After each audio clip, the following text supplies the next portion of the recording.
Bapak, Ibu, dan Saudara terkasih, selamat siang berkah dalam. Pak Budi ini meskipun umat di paroki Tringgolayan di lingkungan apa ini? Romius, tetapi sejak zamannya Romo Yos, karena mereka dulu kenal di Jakarta kalau nggak salah, sangat aktif juga di gereja Pangkalan sampai pada akhir hidupnya sering datang ke gereja Pangkalan. Maka saya mewakili Romo Nasib yang juga hadir di sini dan juga Dewan Paroki Pangkalan dan juga umat Pangkalan Derek Bilo Sungkowo ikut berdoa. Kami bersyukur atas kehadiran Pak Budi dalam kehidupan kami dan kami berdoa supaya ia mengalami damai abadi. Bapak, Ibu, dan Saudara terkasih, rasa-rasanya belum percaya Pak Budi itu dipanggil Tuhan. Saya mengenal Pak Budi itu sebagai orang yang selalu ceria. Meskipun nggak bagus-bagus amat, tapi selalu ceria. Tapi kegembiraan itu yang selalu dibawa dalam kebersamaan dengan saya sering main remi dengan dia. Saya sering menang, dia sering kalah. Sekarang nggak bisa protes lagi. Bapak, Ibu, dan Saudara terkasih, dalam kebersamaan itu saya belajar tentang bagaimana Pak Budi ini mencintai keluarganya. Setiap kali pagi, siang, mengantar jemput anak dan sebagainya. Juga bagaimana dia aktif di lingkungan, sekarang jadi prodiakon. Dulu mengatakan kepada saya, takut jadi prodiakon Romo, maka dia merasa perlu untuk ikut CAP dulu. CAP-nya tidak di Jogja tapi di Jakarta, ikut online dan sebagainya dan sebagainya. Ya, dia juga aktif di masyarakat yang kita lihat di sini kanan kiri saudara-saudari mendukung ketika ia berpulang ke hadirat Tuhan. Maka rasa-rasanya hari ini kita melepas orang yang baik. Tentang kematian, 2 minggu ini saya mengalami situasi yang mengagetkan.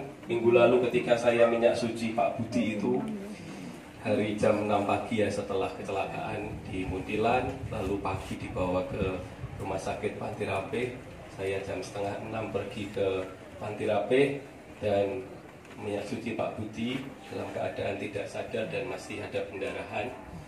Dan rencananya kemarin siang saya mau berkunjung lagi, tapi kemarin lusa dipanggil Tuhan.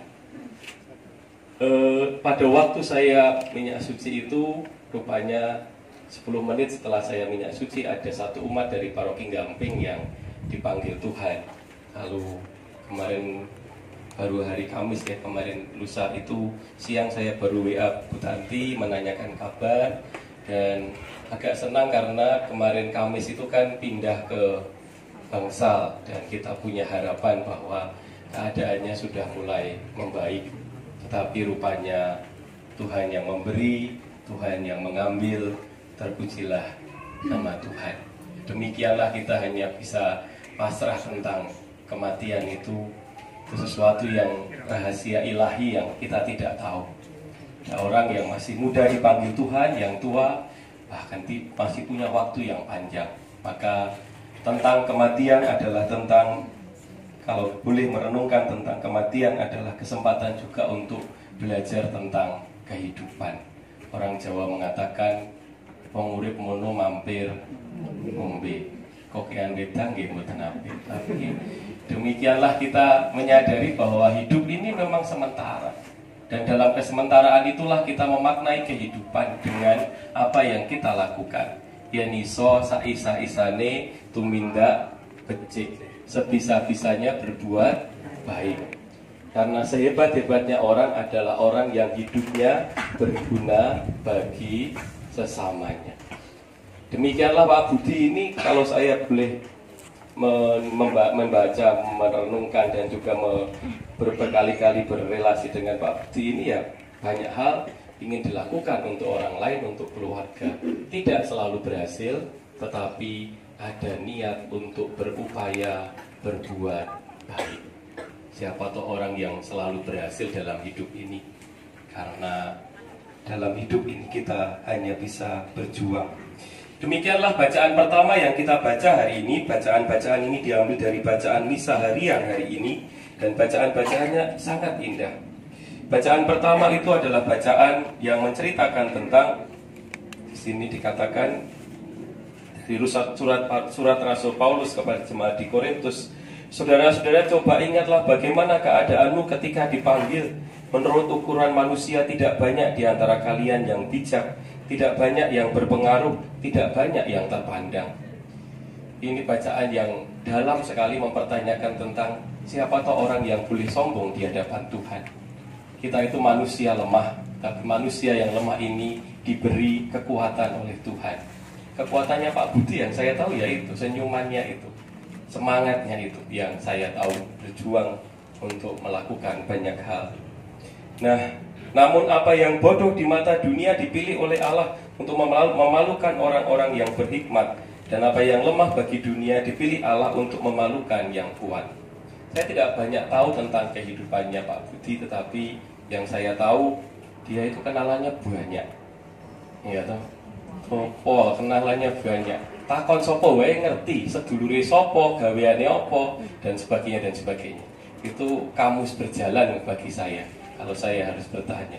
Tapi itulah kekuatannya dia. Dia bisa melakukan banyak hal dalam. Bagi orang lain mungkin dipandang sederhana biasa, tapi bagi saya melihat ada keutamaan dalam dirinya. Dan kenalannya akeh, dolane adoh dan sebagainya. Ngerti-ngerti tekan Bali, ngerti-ngerti tekan Jakarta, dan sebagainya. Dan sekarang ia berpulang di hadirat Tuhan. Dan apa yang tidak terpandang dan hina bagi dunia, bahkan apa yang tidak berarti, dipilih Allah untuk meniadakan yang berarti. Saya hanya mau mengatakan satu hal, bahwa bagaimanapun keadaannya, Pak Budi sudah berjuang hidup baik dan melakukan banyak kebaikan. Bapak, Ibu, dan saudara terkasih, kebaikan itu datang dari mana? Kebaikan itu datang dari, kalau kita sebagai orang beriman, apapun iman kita percaya kebaikan itu datang dari Tuhan. Karena hidup ini adalah berkat dari Tuhan. 2 minggu ini ketika saya mengalami 2 umat yang berpulang, orang-orang yang cukup dekat dengan saya hanya bisa merenungkan, rupanya satu berkat yang seringkali lupa untuk kita syukuri itu adalah berkat masih diberi kesempatan. Katanya hidup ini adalah kesempatan. Hingga akhirnya bila saatnya nanti ku tak berdaya lagi, hidup ini sudah jadi berkat. Demikianlah kita itu diberkati untuk bisa memberkati. Kita dicintai untuk bisa mencintai. Demikian Pak Budi mengupayakan perjuangan hidupnya demikian. Demikian juga dalam bacaan Injil, bagaimana berkat itu diberikan kepada masing-masing pribadi. Masing-masing pribadi diberi berkat dengan cara yang unik, dengan cara yang khas, diberi perjuangan yang berbeda-beda satu dengan yang lain. Setiap kali saya melihat Pak Budi itu ngantar anaknya, kadang-kadang membawa Kesia ini ke gereja, baca buku dan sebagainya, saya melihat, oh ini orang yang dekat dengan anaknya, dan itulah panggilannya sebagai seorang bapak.